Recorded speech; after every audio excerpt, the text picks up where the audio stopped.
चंदा दो और चंदा लो।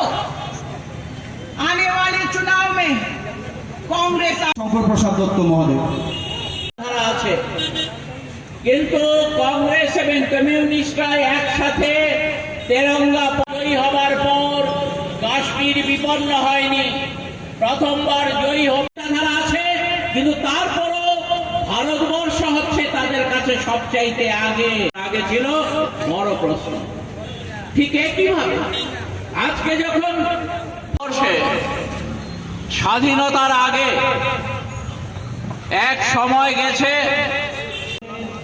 আমার শ্রদ্ধাভাজন নেতৃবৃন্দ, আপনারা মঞ্চে উপস্থিত আছেন। এই 6 আগরতলা বিধানসভা কেন্দ্র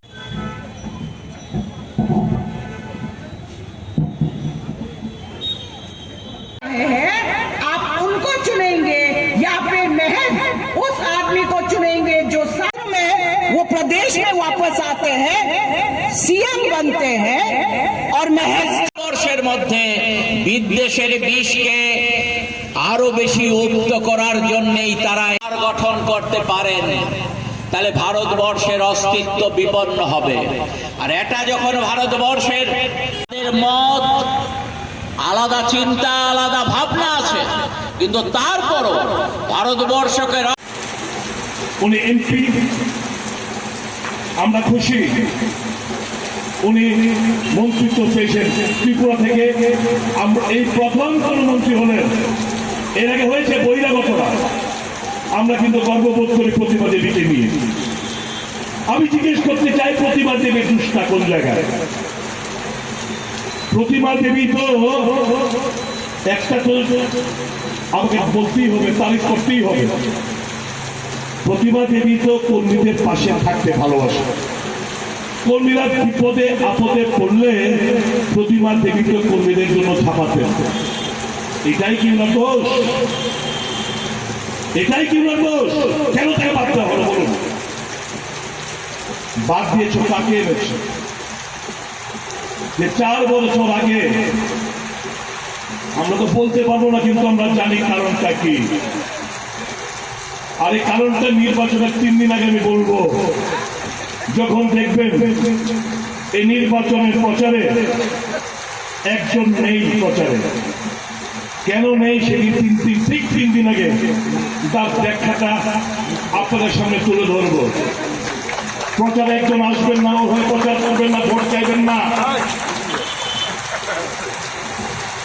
কি কারণ হয়েছিল এটা আমরা জানি, কিন্তু এক্ষুনি অফিসিয়ালি আমরা বলতে পারবো না, কিন্তু বলবো কিছুদিন পরে, বলবো অফিসে বলবো।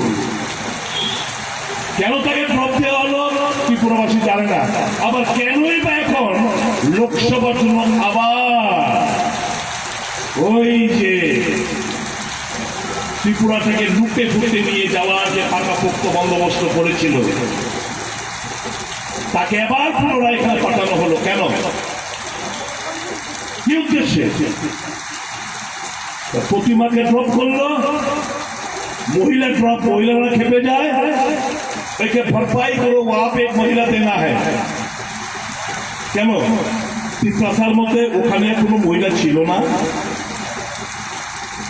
বিজেপির মধ্যে কোনো মহিলা নেই, তিপ্রাসা জনগোষ্ঠী বিজেপির মধ্যে কেউ নেই মেম্বার অফ পার্লামেন্ট হওয়ার জন্য। যে একজন ভাড়াটে কে ছত্তিশগড়ে বসবাস করে, আর কালকে খবরের কাগজে আরেকটা নিউজ পাবেন, আগামীকাল খবরের কাগজে আরেকটা খাটাখাটা নিউজ পাবেন। আসল কি কারণে এখানে প্রার্থী করতে হয়েছে? इसका मतलब पितृसा जाति गोष्ठी को भूल के अपना बहन और बहन का परिवार पति को बचाने के लिए क्या खेल हुआ है, उसका थोड़ा बहुत अंदाजा कल आपको शाम वाले सवेरे वाले अखबार में मिल जाएगा। बहुत কিছু হচ্ছে বন্ধুরা, সাবধান। এই দেশটা এই দিকে যেতে দেওয়া যায় না। এবার আপনারা বলতে পারেন সংবিধান এমন কি হলো মানুষ আজকে ভয় তপস্ত।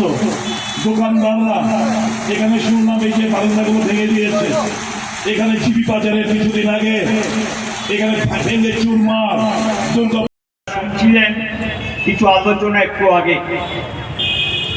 এই নির্বাচন দেশের একটা ভয়ঙ্কর পরিস্থিতি তৈরি হয়েছে, কাজেই এটা গুরুত্বপূর্ণ নির্বাচন। সব ভোটই গুরুত্বপূর্ণ, কিন্তু এবারকার ভোটটা একটু বেশি গুরুত্বপূর্ণ। কেন বেশি গুরুত্বপূর্ণ? গোটা দেশে একটা অরাজকতা চলছে,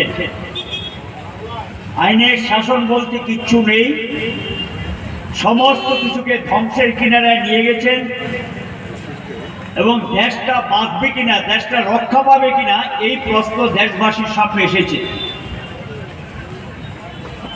এরা সারা বছরই মিথ্যা কথা বলে, কিন্তু ভোট আসলে একটু বেশি বেশি মিথ্যা কথা বলে।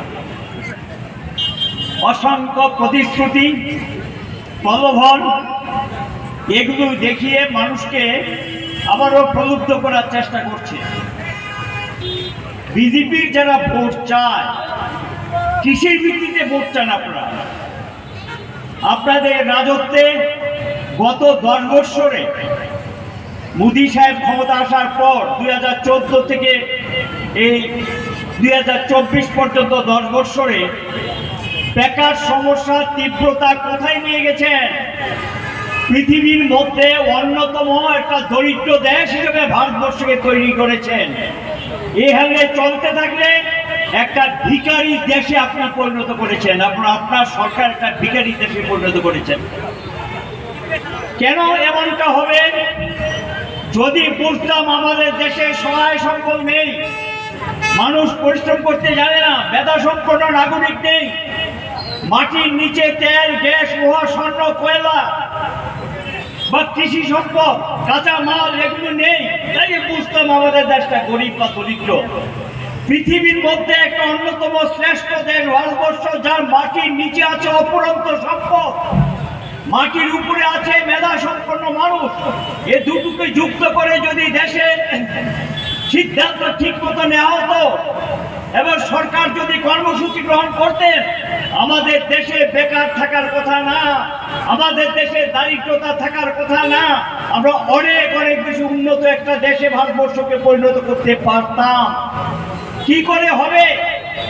নীতিটাই তো হলো এটা, দেশকে ধ্বংস করে দাও, অল্প কিছু সংখ্যক লোকের স্বার্থ রক্ষা করো।